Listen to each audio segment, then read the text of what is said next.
Once upon a time, I became glossophobic.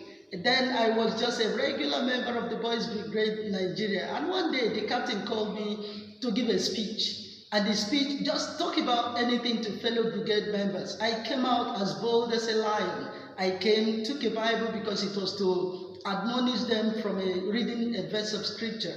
So I opened the Bible, read a verse, and looked up. Ladies and gentlemen, I didn't see 20 brigade members. I saw a sea of heads. I saw a million eyes staring at me.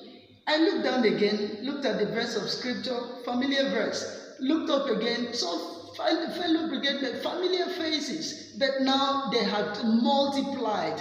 They were not just the regular people I saw. And all of a sudden, my hands began to shake and quake and tremble.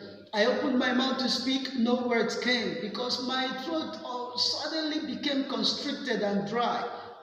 I looked at them, one of them snickered, another began to smile, yet another began to laugh. And I was wondering, why do people laugh at somebody who is making a public speaking fool of himself?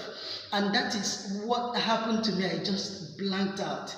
I looked at them, looked at the verse of scripture, looked up again, opened my mouth, no words came. They began to laugh and they laughed me off the stage.